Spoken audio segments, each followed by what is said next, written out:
78 वर्षांचे आजोबा ओपीडीला आलेले. बीपी, शुगर, हृदयाचा त्रास ह्या सगळ्यांच्या गोळ्या चालू होत्या. गोळ्यांवर बाबा बरे होते, पण बाबा निराश दिसले. मी म्हटलं, बाबा काय झालं? सगळं तर बरं आहे, बीपी छान आहे, तुम्हाला काही त्रास नाहीये, दम नाहीये, पण तुम्ही दुःखी का दिसताय? मला म्हणले, पोरा मला मरण्याची काहीतरी गोळी दे. मी म्हणलं, बाबा आता तुम्ही माझ्या आजोबांच्या वयाचे आहेत, मी खूप लहान आहे एखाद्या गोष्टीवर किंवा आयुष्यावर तुम्हाला काहीतरी भाषण देण्यासाठी, पण जन्माला येणं आणि या जगातून जाणं हे तुमच्या आणि माझ्या हातामध्ये नाही. मी जरी डॉक्टर असलो तरी मला जीवन वाचवण्यासाठीचं लायसन्स आहे, जीवन संपवण्यासाठीचं नाही. त्याच्यामुळं सगळं काही चांगलं असताना तुम्ही दुःखी आहात म्हणजे तब्येत सोडून दुसरा काही प्रॉब्लेम आहे का? तर त्यांचं म्हणणं होतं की गोळ्याच खाऊन बरं वाटतंय, गोळ्या नसताना मी बरा नाहीये, हे मला सहन होत नाहीये.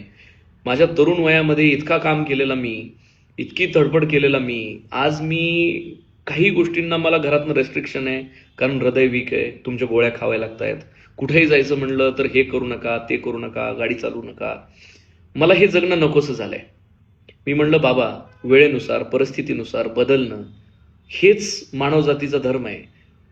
बाकी प्राण्यांमध्ये आणि आपल्यामध्ये हाच फरक आहे की आपण काळानुसार वेळेनुसार बदललं पाहिजे.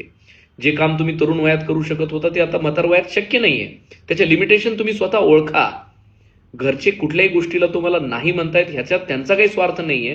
तुम्ही चांगले राहावेत, तुम्हाला हॉस्पिटलमध्ये ऍडमिट करायची गरज पडू नये, तुमचं आयुष्य स्वस्थ व्हावं, तुमच्या तरुण वयात तुम्ही केलेल्या कष्टाची फळं आता आरामशीर आयुष्य जगून तुम्ही भोगावं, हीच सगळ्यांची इच्छा आहे. 4 गोळ्या खाऊन जर आपलं आयुष्य सुखकर होत असेल तर त्या गोळ्या खाण्यात वावगं काहीच नाहीये. असं म्हणल्यानंतर बाबा थोडंसं हसले.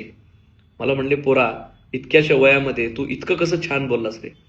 म्हणलं, काका माझ्याकडं येणाऱ्या असंख्य पेशंटचा अनुभव घेऊन मी बोलतोय. मी वयाने जरी लहान असलो, सगळ्या गोष्टी मी स्वतः जगून बघू शकत नसलो तरी बाकी माझ्याकडे येणाऱ्या पेशंटच्या आयुष्याकडे बघून मी बऱ्याच काही गोष्टी शिकलो आहे आणि शिकवतो आहे. त्याच्यामुळे जेवढं काही आयुष्य ह्या पांडुरंगाने आपल्याला लिहून दिलेलं आहे ते आयुष्य सुखकर करण्याचं काम माझं आहे. तुमचं आयुष्य वाढवणं किंवा कमी करणं हे कधीच कुठल्या डॉक्टरांच्या हातात नव्हतं, नाही आणि नसणार आहे. पण जेवढं काही आयुष्य त्या देवाने दिलंय ते सुखकर करणं, मग ते गोळ्यांच्या माध्यमातून असो किंवा भावनिक साथ देऊन असो किंवा तुम्हाला हसवून असो, ते माझं कर्तव्य आहे आणि ते मी पार पाडतोय. बाबा खुश झाले आणि बाबा एका नव्या उमेदीने परत एकदा आयुष्य जगण्यासाठी गेले. खूप छान वाटलं की जाताना बाबा हसत गेले.